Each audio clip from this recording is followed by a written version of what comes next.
The island of Sodor is surrounded by beautiful blue sea. It has fields of green and sandy yellow beaches. There are rivers, streams and lots of trees where the birds sing. There are windmills and a coal mine and docks where visitors to the island arrive. The island also has lots and lots of railway lines. Who's that puffing down the track?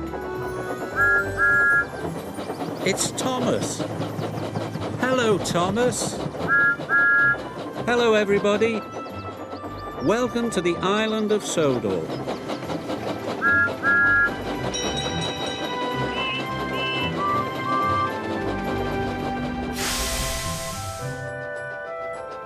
It was a crisp, cold winter day on the island of Sodor. Snow lay thick on the ground. The engines were working extra hard. James was pulling the slow goods train. He had stopped at a signal. Percy pulled up alongside, carrying the mail. "Hello, James," said Percy. Then the signal changed to green. "Goodbye, James," whistled Percy, and he was off in a flash. "I was here first," grumbled James. "Why do I have to wait?" "The mail train is more important than slow goods," said his driver. Later, when James stopped for water, Thomas was already in front of him. "I have to go first," said Thomas excitedly. "I'm a guaranteed connection." "Everyone has a more important job than me," grumbled James. "Nonsense," said Thomas. "Everyone knows you're a really useful engine." But James wanted to be an important engine too. Later that day, the Fat Controller came to see James. "You must take coal to all the stations on the island," he boomed. "If the fires in the waiting room go out, the passengers will get cold and complain. It's a very important job," he added. "You can rely on me, sir," said James proudly. The Fat Controller left. James was excited. "An important job," he said happily. "Ha," sniffed Gordon. "It's only a load of coal after all." "Nonsense," snorted James. "I am going to keep the passengers warm. What could be more important than that?" And he wheeshed over to the water tower. But there was a queue at the water tank.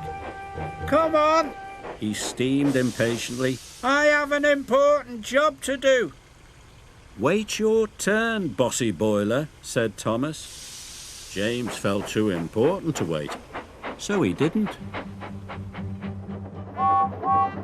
James rushed to the coaling station. He met Edward waiting at a junction. Edward was looking bothered.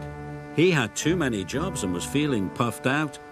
"Can you take these sleigh trucks to the quarry?" Edward asked. "Sorry, Edward, but I can't," puffed James. "I've got the most important job on the island." And he chuffed grandly away. James arrived at the coaling station. He buffered up to the coal trucks and was on his way.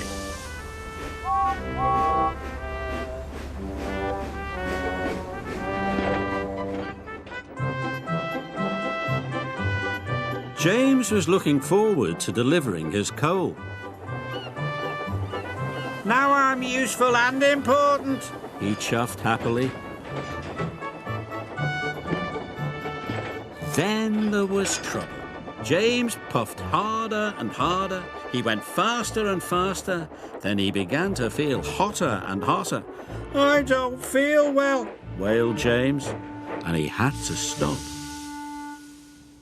"Your water tanks have run dry," his driver told him. "We'll have to wait for help." Just then, Edward pulled up beside James. "Please, push me to the water tank," pleaded James.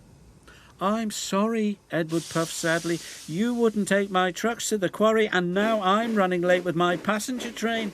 And Edward steamed away.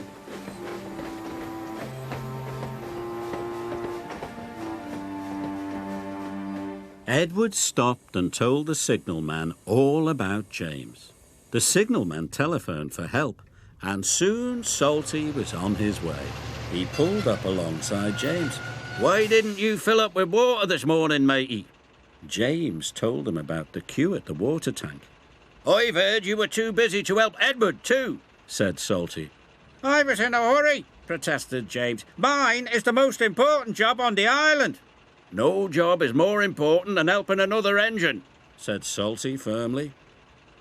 And deep down in his boiler, James knew Salty was right. Thanks to Salty, James's water tank was soon filled and he was well on his way. He knew he had to make up for lost time. Then James saw Diesel up ahead. He had broken down and looked unhappy.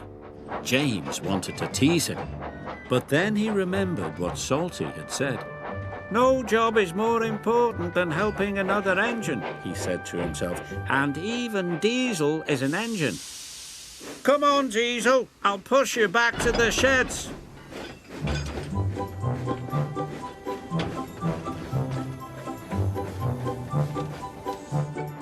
Pushing Diesel and pulling trucks was hard work. At last, James got Diesel to the repair yard, but he still had to deliver his coal.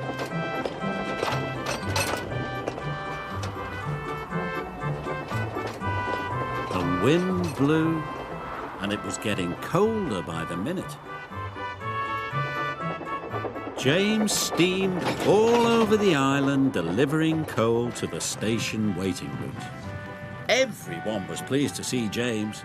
Thanks to him, they were all kept toasty warm. The next morning, the Fat Controller came to see James. He knew all about Edward's trucks and James running out of water. "I'm sorry, sir," said James. "I put my own job first." "But you did learn your lesson and you helped Diesel," the Fat Controller boomed cheerfully. "And you delivered your coal on time. You, James, are a really useful engine." James nearly burst with pride. "Thank you, sir," he said. Being really useful was better than feeling important.